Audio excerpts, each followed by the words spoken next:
Tidak nyengat tapi gigit.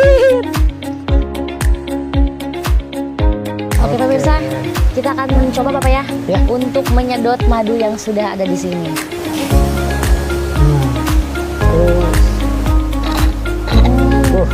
Gimana rasanya? Enak banget.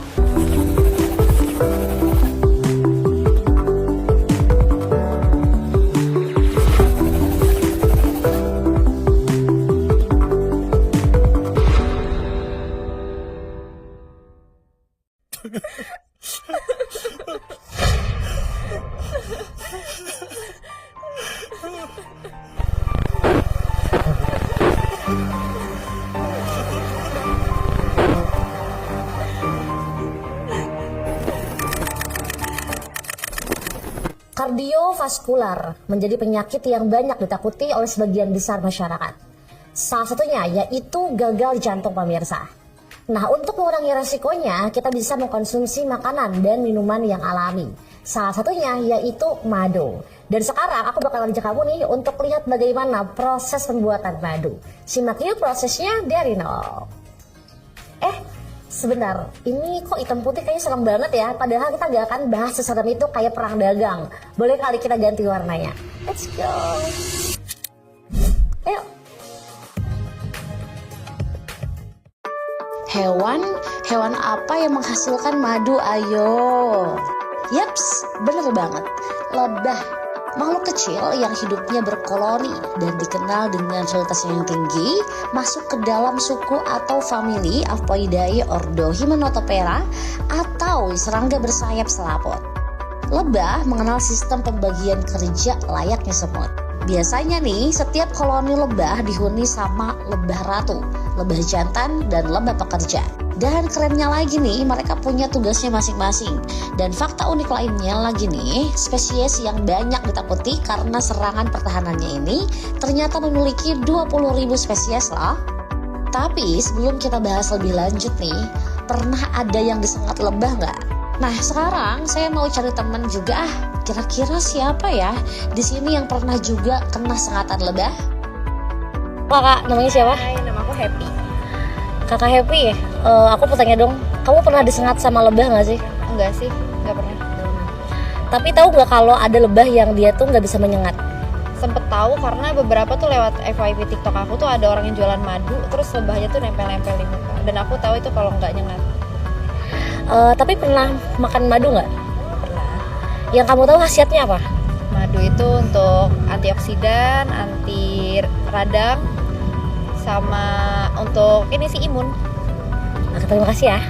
Halo Kak, namanya siapa Kak? Halo, nama aku Indah. Kak Indah, pernah disengat lebah nggak? Enggak, Tapi tahu nggak ada lebah yang dia tuh nggak bisa menyengat? enggak tahu lagi. Emang ada ya Kak? Ada. Tapi kamu suka madu nggak? Suka banget. Kenapa suka madu? Karena manis. Terus juga bagus buat kesehatan tubuh juga nggak sih? Ya kamu tahu khasiat dari madu apa? Buat imun. Ngomong-ngomong soal disengat lebah, ternyata ada loh lebah tanpa sengat. Ada yang udah pernah denger gak sih? Nah, buat yang belum tahu, ini dia lebah trigona, si lebah tanpa sengat. Hewan penghasil madu yang memiliki rasa manis plus asam ini diteliti punya ratusan spesies yang tersebar di seluruh dunia. Wow. Tapi yang paling banyak dikenal namanya lebah trigona itama dan biroid. Nah, ini dia Pak Mahari, pelopor lebah tanpa sengat pertama di Indonesia yang katanya sih belajar budidayanya itu secara otodidak. Jadi kalau untuk teknologi budidaya sebetulnya saya belajar otodidak. Intinya kalau budidaya lebah itu kalau tanaman pakannya terurus dengan baik, tersedia dengan baik, dengan seimbang, melimpah, maka lebahnya itu akan produktif dan sehat. Dan kebetulan memang ya saya backgroundnya pertanian, jadi cukup mudah lah meskipun saya belajar otodidak. Tidak secara langsung saya di kampus, di bangku kuliah mempelajari budidaya lebah, tidak. Jadi saya pelajari otodidak. Jadi kami memulai membudidayakan lebah itu tahun 2013 sampai sekarang. Jadi sudah 12 tahun kami mengembangkan teknologi budidaya lebah tanpa sengat. Dan perlu kami garis bawahi di sini, kami memang spesialis mengembangkan teknologi budidaya lebah tanpa sengat. Kira-kira seperti apa ya sarang dari si lebah ini? Kita lihat kali ya sambil kita mau panen juga. Let's go! Nah ini dia nih Pak Taufik, salah satu karyawan dari Urban Detail Bogor yang sudah bekerja selama 10 tahun. Jadi kayaknya emang udah hatam banget nih perihal panen madu trigona ini. Ayo kita samperin. Bapak gimana? Ini sudah ada sarang yang kira-kira bisa kita panen sekarang Pak? Iya, ada Mbak. Jadi tadi saya sudah coba ngecek beberapa stuk lebah yang ada di sini. Dan ternyata ini kita dapat satu yang memungkinkan untuk kita panen. Ini sudah sepertinya ini udah usianya sudah 4 bulanan, sekitar 4 bulanan. Ya. Dan ini sepertinya layak nanti untuk kita panen. Jadi di sini ada 2 proses untuk panen, ada yang diperas sama ada yang di sedot. Ya, betul. Pak, ini kan udah nemu nih Pak yang akan kita panen. Betul. Ciri-cirinya gimana sih Pak? Ya. Biasanya kalau yang kita angkat ini masih ringan, ini biasanya belum, berarti madunya belum penuh. Nah, kalau yang ini boleh kita angkat. Yang ini tuh dia sudah berat tuh. Ini rata-rata kalau di sini kita panen itu di 800 sampai 1,2 kilo kalau di sini untuk satu stup ini. Lihat deh, koloni lebah dari madu trigona ini sehat-sehat banget ya, dan tentunya aktif banget. Seru banget dia lihatnya. Nih pemirsa lihat, tapi emang dia tuh tidak nyengat tapi gigit. Nah, cara panen yang pertama yaitu dengan cara diperas. Dalam satu sarang ini bisa menghasilkan sekitar 1 kg madu dengan masa panen per 3 bulan 1 kali. Cukup sedikit ya jika dibandingkan dengan jangka waktu panen yang dibutuhkan.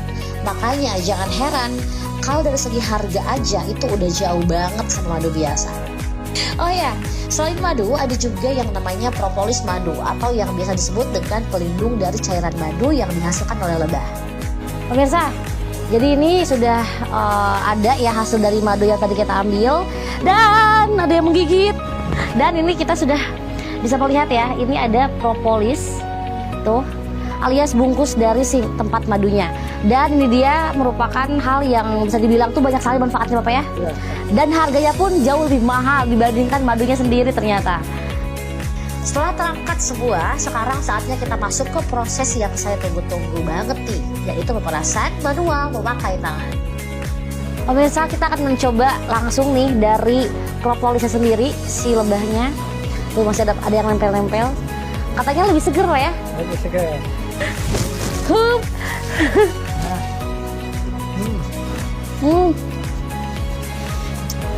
Oh jadi dia tuh bentar, nggak manis ya Bapak ya? Asem. Dalam satu sarang atau kita sebut sebagai satu stup ini pemirsa, itu tidak hanya menghasilkan satu panen madu saja, tapi bisa sampai 3 manfaat loh. Apa saja ya? Oke pemirsa, jadi di satu stup tadi itu ada 3 kali panen Bapak ya.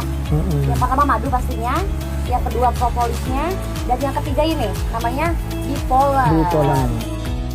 Oke, sekarang kita masuk ke panen madu dengan cara disedot nih. Nah, jenis madu yang kedua ini berasal dari jenis lebah trigona utama.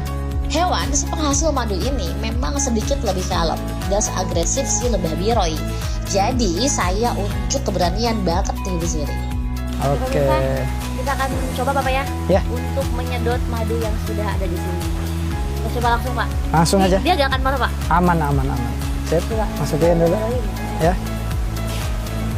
Nah, terus. Gimana rasanya Pak? Enak banget. Bahkan yang ini lebih manis ya Pak. Madu bukan sembarang madu. Si manis asal lebah baik hati ini ternyata mengandung gula paling langka di dunia, yaitu trehallulosa yang memiliki indeks glikemik yang sangat rendah, sehingga aman sekali untuk para penderita diabetes. Pemirsa, sudah selesai lah. Ya. Ini madu yang kita panen melalui panen sedot Bapak ya. Betul, proses sedot. Tuh, ini 4 bulan segini pantesan mahal. Ini belum semua ya? Semua ya? Oh belum semua, masih ada sisanya. Cuma ini cukup lah untuk kita produksi hari ini ya, Pak ya. Let's go Pak, kita langsung lanjut ke proses selanjutnya. Oke pemirsa, bagaimana? Sekarang udah tahu kan kira-kira apa aja sih manfaat madu untuk kesehatan jantung. Plus juga udah tahu kan apa aja sih proses untuk pembuatan madu dari nol sampai dengan akhir. Dan pesan dari aku nih satu, jangan lupa untuk jaga kesehatan jantung kamu dengan madu.